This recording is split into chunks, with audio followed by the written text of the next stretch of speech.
Hello, David Moore with Equity Advantage, and today's 1031 exchange question is 1031 exchange rules. Does your property qualify?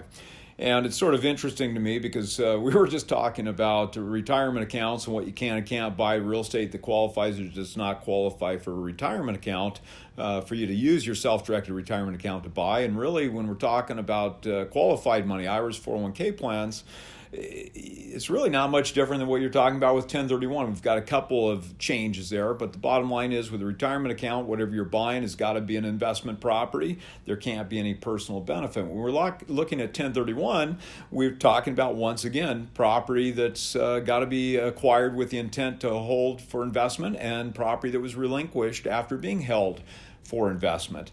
So, a lot of times that comes up and says, well, define real property held for investment. How long does it have to be held? And there's really no stated minimum black and white hold period in the code. A lot of times people say 2 years. There's a 2-year related party transaction rule. So, and even that doesn't apply all 100% the way, because if you can document there's no intent to avoid the tax, even with a related party transaction, that 2-year period might not be required. But we're looking at arm's length third-party transaction. There's no stated required hold in the code, so we're really looking at just intent. You gave up property you've held for investment, you're acquiring property with the intent to hold for investment. That investment property could be land, a place at the beach to retire into someday. It could be office buildings, strip malls. It just refers to the nature of the investment rather than the form. Typical MO of any investor is first investment house is maybe a home they grew out of and it turned it into investment. You roll that into the Plex, you roll that Plex into the bigger Plex, into the multifamily project, and then you end up getting tired of the toilets, trash, tenants turnover, you end up buying industrial stuff or commercial, maybe it's a strip mall, office building, and then at the end of the game, maybe you're looking at, gee, I'm tired of all this, I just wanted a place to park the money and I don't want to have to pay the tax, so you end up winding it down with a DST, Delaware Statutory Trust, or a tenancy in common investment, something, even an UPREIT. So people want to know, hey, can I exchange into a REIT? And it's a qualified yes if that REIT sponsor has what is called an UPREIT, that would qualify. My concerns about REIT transactions is you can get into them with total tax deferral, but there's no way to get out without paying tax.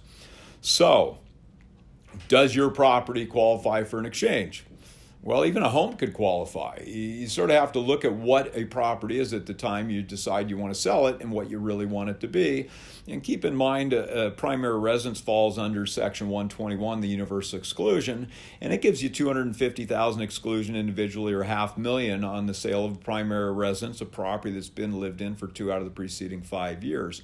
That rule came into play in 97. Those numbers, 250 or 500, made sense to a lot of people in those days. But today, gains can be well beyond the 250 or 500. So we'll actually have people they'll come to us. Somebody will say, hey, go talk to these guys about your situation, even on a home sale.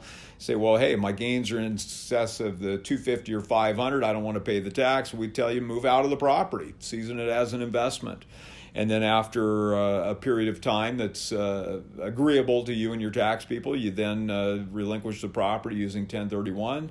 You're still entitled, as long as you sell within 3 years of moving out, you're still entitled to 250 or 500. The overage would go into the exchange, and you can, in effect, defer everything. On the other hand, you say, hey, I don't want income properties anymore. I'm tired of, once again, the terrible teas. I want to go buy the place at the beach.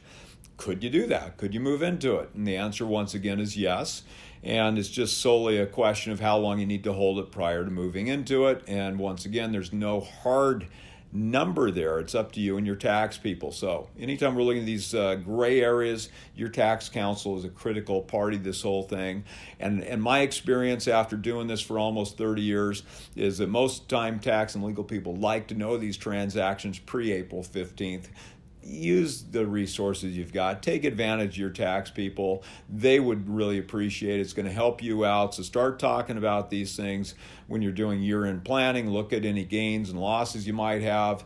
and really work with those people because they're going to make a difference in your life.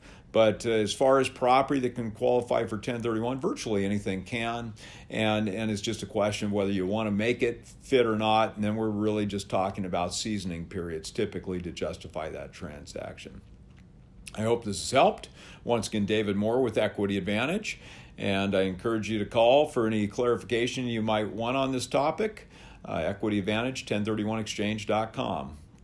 Thank you very much. Bye.